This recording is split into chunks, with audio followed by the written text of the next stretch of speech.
छत्तीसगढ़ में महानदी के शांत तट पर हर साल लगने वाला रामनामी समुदाय का भजन मेला केवल एक धार्मिक आयोजन नहीं, बल्कि आस्था, प्रतिरोध और सामाजिक इतिहास का जीवित दस्तावेज है। 100 साल से भी अधिक समय से चली आ रही इस परंपरा में राम किसी मंदिर या मूर्ति में नहीं, बल्कि मनुष्य के शरीर, आचरण और नाम के निरंतर जाप में बसते हैं। छत्तीसगढ़ के इस अनूठे निर्गुण भक्ति संसार में रामनामी समाज ने न केवल अपनी अलग धार्मिक पहचान गढ़ी, बल्कि जाति, वर्जना और वंचना के विरुद्ध एक मौन लेकिन दृढ़ सांस्कृतिक आंदोलन भी खड़ा किया।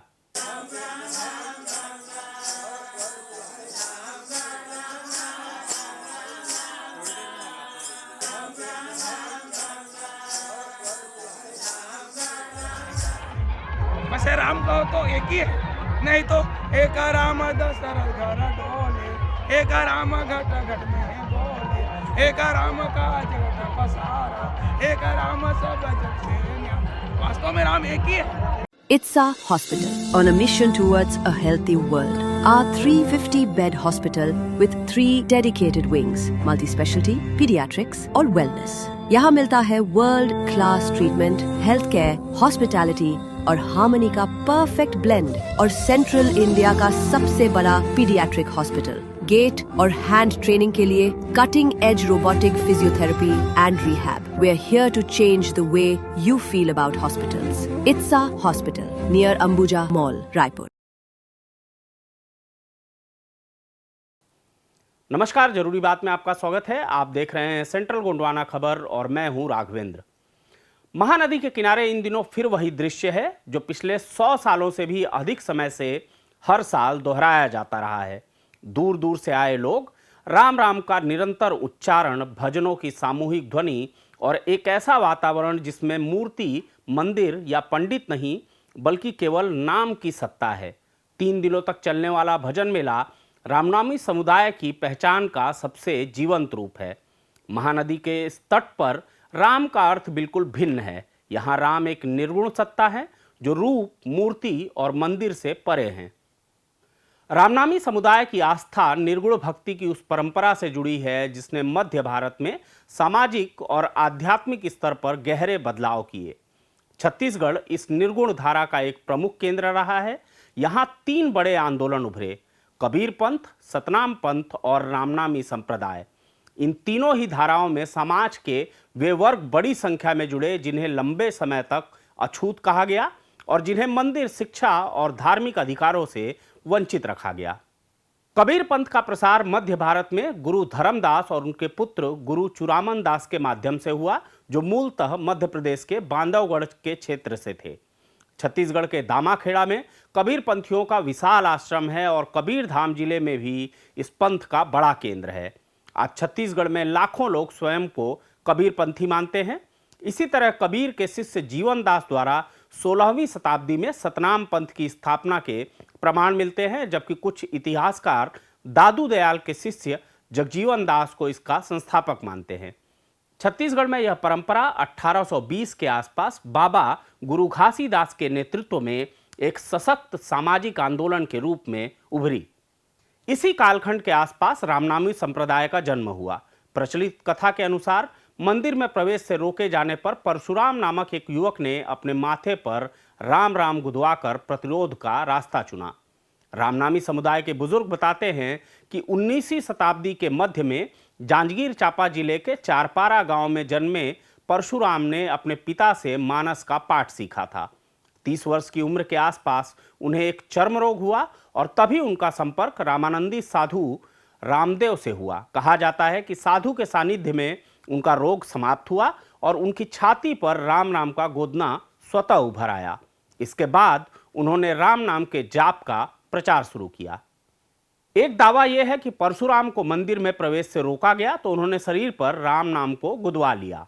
इन दावों से परे का सच ये है कि परशुराम के प्रभाव से गांव के कई लोगों ने अपने माथे पर राम राम गुदवाया और खेती बाड़ी के अलावा खाली समय में मंडलियों में भजन करने लगे। उन्होंने शाकाहारी जीवन अपनाया और शराब का त्याग किया। 1870 के आसपास यह परंपरा एक संगठित संप्रदाय का रूप लेने लगी। धीरे धीरे राम नाम केवल माथे तक सीमित नहीं रहा। कपड़ों पर चादर, गमछा, ओढ़नी, हर जगह राम राम लिखा जाने लगा।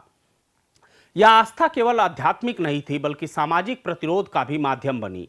रामनामी समाज के चैतराम बताते हैं कि राम राम गुदवाने से नाराज लोगों ने समुदाय पर हमले किए, गरम सलाखों से गोदना मिटाने की कोशिश की गई, कपड़े जला दिए गए। लेकिन इन हिंसक प्रतिक्रियाओं के जवाब में रामनामियों ने पूरे शरीर पर स्थायी गोदना गुदवाने की परंपरा शुरू की। यह प्रतिरोध का ऐसा प्रतीक था जिसे मिटाना असंभव था। उस समय की वर्ण व्यवस्था में कथित शूद्रों को न तो मंदिर में प्रवेश का अधिकार था और न ही राम नाम जपने का। रामनामी संप्रदाय के उदय के बाद ही उनके पूर्वजों को राम को भजने का अधिकार मिला। 1890 का दशक था, देश अंग्रेजों का गुलाम था। जातिगत भेदभाव और धार्मिक वैमनस्यता चारों ओर फैली हुई थी। बिलासपुर जिले के मालखरौदा इलाके के चारपारा गांव में एक कृषक मजदूर हुआ करते थे जिनका नाम था परशुराम भारद्वाज। परशुराम भारद्वाज निचली जाति के थे और वो अपने गांव के मंदिर में भगवान का दर्शन करना चाहते थे, लेकिन गांव की जो ऊंची जातियां थी उन्होंने परशुराम भारद्वाज को मंदिर के भीतर जाने से रोक दिया। और इसके बाद जो परशुराम भारद्वाज ने किया, आज वो एक इतिहास बन गया है। परशुराम भारद्वाज जी ने विरोध का, प्रतिकार का एक अनूठा तरीका अपनाया। उन्होंने अपने पूरे शरीर पर राम का नाम गुदवा लिया और उन्होंने इसके बाद ये ऐलान किया कि राम को पाने के लिए किसी मंदिर, किसी मस्जिद, किसी मूर्त की ज़रूरत नहीं है। हर एक इंसान के भीतर, इंसान के शरीर में ही नाम है। और उसके बाद शुरू हुई एक परंपरा जिसे हम आज रामनामी समुदाय या रामनामी संप्रदाय के रूप में जानते हैं। आज मैं इस वक्त जांजगीर जिले के नंदेली में हूँ, जहाँ रामनामी समुदाय अपना एक वार्षिक अनुष्ठान कर रहा है। और मेरे साथ इस वक्त जो रामनामी, इसको बड़े भजन कहते हैं आप, बड़े भजन मेला, बड़े भजन मेला, तो रामनामी बड़े भजन मेला का यहाँ आयोजन हो रहा है। और मेरे साथ रामनामी बड़े भजन मेला के जो महासचिव हैं गुलाराम रामनामी जी हैं, उनसे जानेंगे कि आखिर ये पूरा सिलसिला कैसे शुरू हुआ और आज जो रामनामी संप्रदाय है वो किस तरह से अपने आप को आज किस हालत में पा रहा है। गुलाराम जी, सबसे पहला सवाल तो यही, मैं देख रहा हूँ कि ये एक अनूठी चीज़ जो शायद मुझे दुनिया में इसका दूसरा कोई उदाहरण नहीं मिलता है कि बहुत सारे लोगों को मैं देख रहा हूँ कि उनके सिर से लेकर पैर तक ये राम का नाम गुदा हुआ है।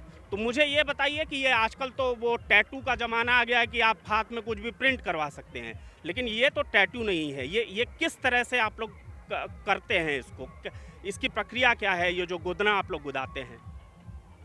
इसको आप केवल गोदना मात्र मत समझिए, ये भक्ति भावना है राम नाम का। जब आदमी इस दुनिया में जन्म लेता है उसको एक बार जाना पड़ेगा। तो आपने जैसे बता चुके हैं कि परशुराम द्वारा ये शुरुआत हुआ। उस समय जाति पाति ऊंच नीच का भेदभाव था। उस समय ब्राह्मण, क्षत्रिय, वैश्य, शूद्र जो वर्ण आश्रम माने जाते थे, तो आज की भाषा में SC, ST, OBC शूद्र श्रेणी में आते हैं। तो जब हमारे पूर्वजों को मंदिर में जाने से निषेध कर दिया गया, तो इन्होंने कहा कि भाई, हमारे पूर्वज ने कहा कि आप साकार रूप मूर्ति से आप हमें अलग कर सकते हैं, लेकिन जो ब्रह्म राम राम, जो सब में चर अचर सचराचर सब में बसा हुआ है, उसको आप, उससे हमें आप अलग नहीं कर सकते। बस राम कहो तो एक ही है, नहीं तो एक राम दशरथ घर डोले, एक राम घट घट में बोले, एक राम का जगत पसारा, एक राम सब जग से न्याय। वास्तव में राम एक ही है। तो हमारे पूर्वजों ने कहा कि भाई आप साकार रूप मूर्ति से हमें अलग कर सकते हैं, लेकिन जो ब्रह्म राम राम सब में बसा है, चर अचर सचराचर, उससे आप हमें अलग नहीं कर सकते। उस दिन से राम राम नाम लिखाकर अपने शरीर को ही मंदिर बना लिया और राम राम का भजन किया। हमारे पूर्वजों ने मंदिर, मस्जिद, गुरुद्वारा, चर्चा, किसी विशेष स्थान पर ईश्वर को ढूंढने नहीं जाते हैं, क्योंकि रामायण में भी लिखा है, हरि व्यापक सर्वत्र समान, प्रेम ते प्रकट हो तमय जाना। राम, तो राम राम कड़कड़ में है, राम कड़कड़ में है, कड़कड़ में राम है, दोनों तरह से आप कह सकते हैं। उस दिन से हमारी राम नाम का परंपरा चला रहा है। लेकिन हमारा रामनामी का पहले इसका शुरुआत जो भी जैसा भी रहे होगा, देश काल परिस्थिति के अनुसार। लेकिन आज की परिस्थिति में ये राम नाम का नाम केवल टैटू मात्र नहीं है, ये भक्ति भावना है। जब एक छोटी सी सुई लगवाने के लिए, इंजेक्शन लगवाने के लिए अपन को एक भाव आ जाता है कि दर्द करेगा, और लाखों करोड़ों अरबों सुइयां चुभा कर देखो आँख के पलकों में, नाक में, कान में इतना दर्द सहकर राम राम नाम की भक्ति में लीन हुए। एक बात मैं और आपको बता दूं, ये माता जी जब गौना होकर आई तो सोने चांदी के आभूषण पहन रखे थे, लेकिन उन्होंने ये चूड़ियाँ के जगह में ये राम नाम रूपी चूड़ी पहन ली, ये मंदिर का कलश बना लिया, ये पूजा का चौक बना लिया। यहाँ तक हिंदू धर्म के अनुसार पति रहते ये बाल और सिंदूर नहीं मिटाया जाता। इन्होंने शरीर का अपना ये केस जो है वो साफ करके अपने मंगलसूत्र भी राम नाम रूपी इन्होंने पहन रखा।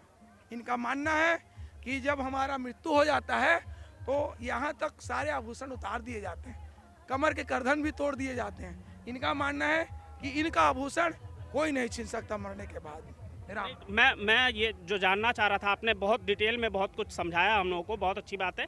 लेकिन मुझे ये बताइए, मैंने कहीं सुना है कि इसको कोई लकड़ी की सुई होती है क्या, जिससे ये जो कथरी सिलने वाली जो सुई होती है, वो सुई दो, हाँ बड़ी वाली, वो थोड़ा पहना करके 2 सुई बांधते हैं ये बारीक अक्षर में, और जहाँ बड़ा वर्ड ये मोटा अक्षर आता है वहाँ 3 सुइयाँ बांधकर ये एक बार स्याही में चुभो करके ऐसे इसमें चुभाया जाता है जहाँ तक ब्लड का सर्कुलेशन है, रक्त बहाव तक। स्याही और ब्लड दोनों एक साथ मिलता है तब होता है। स्याही की प्रक्रिया है घी से या कोई भी तेल से धुआं निकाल करके उसको मथ करके शुद्ध जल से मिला करके ये लिखा जाता है राम राम। दादी आप मुझे बताइए, कितनी उम्र हो गई है आपकी? उम्र कत्ता हो गए तुम्हार? बहुत उम्र हो गए मोर तो अब 75 साल हो गए। अच्छा हाँ। और ये सब कब लगवाए रहो आप? इसको मैं तो बचपन से मेरे दादा ने थोड़ा से लिखवाया था। हाँ। और मैं अपना शादी होकर आया ना तो 35 साल के उम्र में पूरा इसको लिखवा लिया सबको। तो ये बताइए मुझे कि ये रामनामी समुदाय की जो परंपरा थी ये शुरू हुई थी कि जातीय भेदभाव को दूर करना है। तो इसी तरह हमारे समाज में महिलाओं के खिलाफ भी थोड़ा सा वो रहता है कि महिलाओं का स्थान जो है वो हमेशा ऐसा माना गया है कि पुरुषों से नीचे है। तो क्या रामनामी समुदाय में स्थिति उल्टी है कि रामनामी समुदाय बराबर का स्थान देता है? हमारे में राम राम है तो नारी और पुरुष दोनों को बराबर हमारे में देते हैं, सम्मान देते हैं। तो हम साथ में बैठकर भेदभाव नहीं करते हैं, अपना साथ में बैठकर गाते हैं। सब कोई दादा लोग गाते हैं, अपना ससुर लोग के साथ में हम बैठ के भजन करते हैं। सबके साथ में हमारे ऐसी पूर्वज चला आ रहा है। इसमें और दूसरे कथा कहते हैं तो महिला को अलगे बैठाते हैं, पुरुष को अलगे बैठाते हैं। वैसे हमारे में नहीं है, वैसे नहीं चलते हैं। सब सामान्य चलते हैं, सामान्य भजन गाते हैं बैठकर। तो ऐसे भी हम लोगों को देखने में आया कि मैंने दूसरे समुदाय में जहाँ पे जाति का भेदभाव नहीं है, दूसरे धर्मों में जैसे इस्लाम कहता है कि उसके यहाँ कोई जाति की व्यवस्था नहीं है, क्रिश्चियनिटी कहती है कि उसके यहाँ कोई जाति का व्यवस्था नहीं है, लेकिन उसके बाद भी दूसरे धर्म या दूसरे संप्रदाय को लेकर के थोड़ा बहुत ऐसा लगता है कि वो कहते हैं कि गॉड सबसे ऊपर है, आप कहते हैं कि राम सबसे ऊपर हैं, कोई कह रहा है कि नहीं अल्लाह सबसे ऊपर है। मैं अब कुछ और लोगों से भी ये जानना चाहता हूँ कि दूसरे जो संप्रदाय हैं, दूसरे जो धर्म हैं, उसको लेकर के आप लोगों का क्या सोचना है? हमारा कहना है रवि के कमल अनेक हैं, कमलन के रवि एक। राम राम के भक्त अनेक हैं, भक्तन के राम राम एक। हमारे अनुसार वैसे कहा जाए ना कोई ब्राह्मण है, ना कोई क्षत्रिय है, ना कोई वैश्य है, ना कोई शूद्र है। ईश्वर अंश जीव अविनाशी, चेतन अमल सह सुरासी। सभी उन्हीं के संतान हैं। भले ही रवि का सूर्य का कमल अनेक है, लेकिन सभी कमलों का एक है। वैसी प्रकार राम राम एक है, राम राम के भक्त अनेक हैं। वो तो अज्ञानतावश किसी को छोटा किसी को बड़ा कह रहे हैं, वो अज्ञानतावश कह रहे हैं। राम। कोई और इस सवाल का जवाब देना चाहेगा क्या? आप कुछ कहना चाहेंगे? जो सवाल मैंने पूछा कि सवाल ये है कि अभी बार बार हम लोग देख रहे हैं कि एक धर्म जो है या एक समुदाय दूसरे धर्म को और दूसरे समुदाय को हमेशा नीचा दिखाने की कोशिश करता है। तो दूसरे समुदाय को लेकर के आप लोगों का क्या सोचना है? राम राम। सब मम प्रिय मोर उपजाए और सबसे अधिक मनुज मोहि भाए। वेद शास्त्र सभी के निचोड़ में यहाँ तक अध्यात्म वैज्ञानिक में भी मनुष्य, स्त्री और पुरुष बनाने वाले परमात्मा राम राम, अल्लाह, खुदा, वाहे गुरु, जिनके अनेक नाम हैं, उन्होंने बनाया और उन्हीं का सब संतान है हम लोग। इसमें कोई भेद नहीं है। पहले जो विकसित हुआ, जानकार हुआ, वो अपने को श्रेष्ठ बनाने के लिए, अपने को वर्चस्व जमाने के लिए, अपने को हाई लाइट करने के लिए ये संस्था को अपने आप को बढ़ाता गया है और इसमें कोई भेद नहीं है। यदि कोई कहे कि मैं राम राम को अपना देखा हूँ इस पूजा करके, तो नहीं पाएगा। अपने अंदर खोजेगा, अपना अंदर ढूंढेगा, तब वो मिलेगा। और उसी को परशुराम बाबा ने अपने अंदर से प्रकट किया और राम राम भजन को गाते गाते आत्मविभोर करके संसार में जो प्रकट किया है, इसमें कोई रूढ़िवाद, कोई ढोंग, कोई दिखावा नहीं है जो आप देख रहे हैं। ऐसे होता तो 117 साल ये बड़े भजन हैं, उसके पूर्व कम से कम 25 साल ऐसी भजन गा रहे थे। तो ये संस्था चलना चाहिए, इसके रजिस्ट्रेशन करवाया गया। पहले हमारा प्रदेश भोपाल राजधानी और मध्य प्रदेश थे, तो इसमें से ये अलग अलग अपने विचार से रच रहे हैं। कोई छोटा है ना बड़ा है, ना ईसाई है, ना सिख है, ना ऐसे कोई नहीं है। मुझे ये बताइए कि आज की तारीख में लगभग रामनामी ये जो समुदाय है, इसको मानने वाले कितने लोग होंगे पूरे भारत भर में? छत्तीसगढ़ में खास तौर पे इस शक्ति और जांजगीर, इन सब जिलों में तो ही हैं, लेकिन कुल जनसंख्या कितनी होगी जो इस आप लोगों के इस रामनामी समुदाय को मानते हैं जो लोग? वो रामनामी समुदाय लिखाने भजने वाले पहले 17 लाख थे। पहले 17 लाख थे। उस समय में रायपुर, बिलासपुर और रायगढ़ 3 बड़ा डिस्ट्रिक्ट था। अभी तो जिला भी और बदल गया, बन गया। और देखिए इसमें मानने वाले अब कम इसलिए हो रहे हैं। लिखाने वाले, मानने वाले तो बढ़ रहे हैं। अच्छा, मानने वाले बढ़ रहे हैं और लिखाने वाले कहें, क्योंकि अभी जो नौकरी में जाएगा, कोई सेवा में जा रहा है, देश भक्ति राष्ट्र सेवा, तो उसमें जो जिसका चिन्ह रहता है उसको लिया नहीं जाता। तो इस तरह से लोग सभी भक्ति भजन नहीं कर पा रहे हैं, लेकिन अंतर से सब मान रहे हैं, आस्था है, विश्वास है, तभी आप देखो पूरा मेला लगा हुआ है। राम राम। तो देखिए क्रांति कितनी सूक्ष्म हो सकती है, कितनी साधारण हो सकती है, उसकी एक मिसाल है ये रामनामी समुदाय। एक समय था कि जिनको मंदिर में जाने नहीं दिया गया। आज की तारीख में जब अयोध्या में राम मंदिर का निर्माण हुआ, तो वहाँ इस देश के सबसे बड़े, सबसे ताकतवर लोगों की उपस्थिति में रामनामी समुदाय को अलग से उसी मंदिर में उसकी प्राण प्रतिष्ठा में आमंत्रित किया गया था। राम नाम लेने के कारण समुदाय को अदालत तक जाना पड़ा। आरोप लगाया गया कि उनके द्वारा राम का नाम लेने से वह अपवित्र हो रहा है। अदालत में तर्क दिया गया कि जिस राम को वह जपते हैं वह अयोध्या के राजा दशरथ के पुत्र नहीं, बल्कि वह निर्गुण राम है जो चर अचर में व्याप्त हैं। 12 अक्टूबर 1912 को रायपुर के सेशन जज ने फैसला सुनाया कि रामनामी न तो मंदिरों में प्रवेश कर रहे हैं और न ही हिंदू प्रतीकों की पूजा कर रहे हैं, इसलिए उन्हें उनके धार्मिक कार्यों से रोका नहीं जा सकता। इसके बाद उनके मेलों की सुरक्षा को लेकर भी निर्देश जारी हुए।